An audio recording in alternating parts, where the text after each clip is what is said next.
Patrick, I don't see many commercial developments going on at the moment. It all seems to be residential. I mean, do you see any change in that, or is it going to stick with residential? I think it's going to stick with residential for the foreseeable future. I noticed today we had a new diverted profits tax announced by the Chancellor, but that's really on tech companies, and it's really that's the major commercial tax change, I think, for next year. But I mean, this new charge on non-residents is obviously a big one. How do you see its impact, non-residents disposing of, once again, a residential property? Yeah. Well, for the first time, we'll have non-residents, passive non-resident investors in residential property being liable for tax on gains accruing from 6th of April next year. And do you think that's going to frighten off investors? Or, I mean, because they've got quite a lot of exemptions, haven't they? Yes.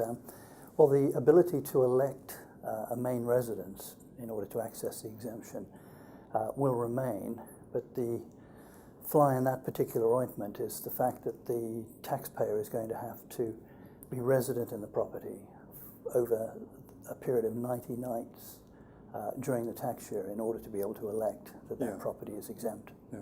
Whenever I seem to get questions on land now, they all seem to end up with a SDLT question.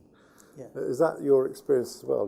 Is that sort of dominating the structure which people adopt generally, apart from the new? Yes, it's a very important factor. Less avoidable now, of course, than in the past. And of course, we have the ATID as well. And I noticed today the Chancellor has announced a 50% increase in the amount of ATED chargeable on properties above £2 million. So that'll take the starting rate, if my maths are good enough, to something like about just over £23,000. And so, I mean, you'll be advising non-residents as to how to invest now in UK property. What sort of structures would you be discussing with them, do you think?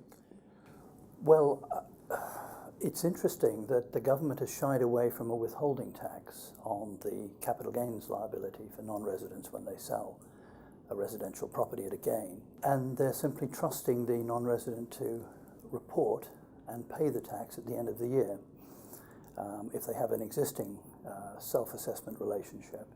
If they don't, then there'll be a legal requirement to pay the capital gains tax, or at least report it within 30 days of the sale. The interesting question will be, without a withholding tax, most of these, or many of these, high-value residential properties owned by non-residents are, of course, owned through nominee companies in tax havens. And as you know, Section 60 of the 92 Act says that you look through the nominee.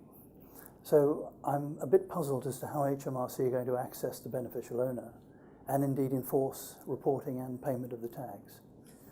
Right, so interesting thing. So in terms of structures, do you see them owning the property personally, or through settlements, or are you really saying through nomineeship held for individuals, do you think? I think the two most favoured structures will be settlements, because of they're of course exempt from the 15% higher rate of SDLT, and also exempt from the ATID.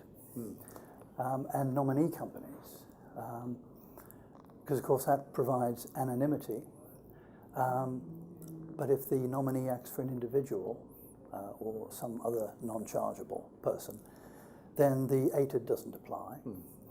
And there is this problem with enforcement of the new capital gains tax charge. One attraction I did notice was that the new capital gains tax charge is going to be 28% for individuals and settlements, and the corporation tax rate for foreign companies 20%.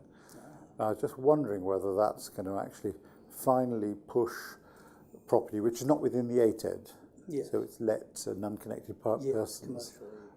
You'd still pay 7 or 4% on purchase, and you'd be happy with the 20%. Whether that may bring companies back into vogue, which have been frightened off because of the ATID. Yes, although a corporate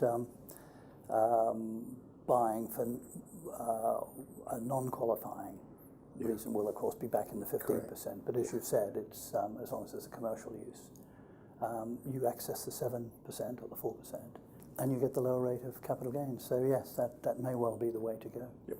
Thank you very much, Patrick. That was excellent. Thank you. It's a pleasure. Thank you.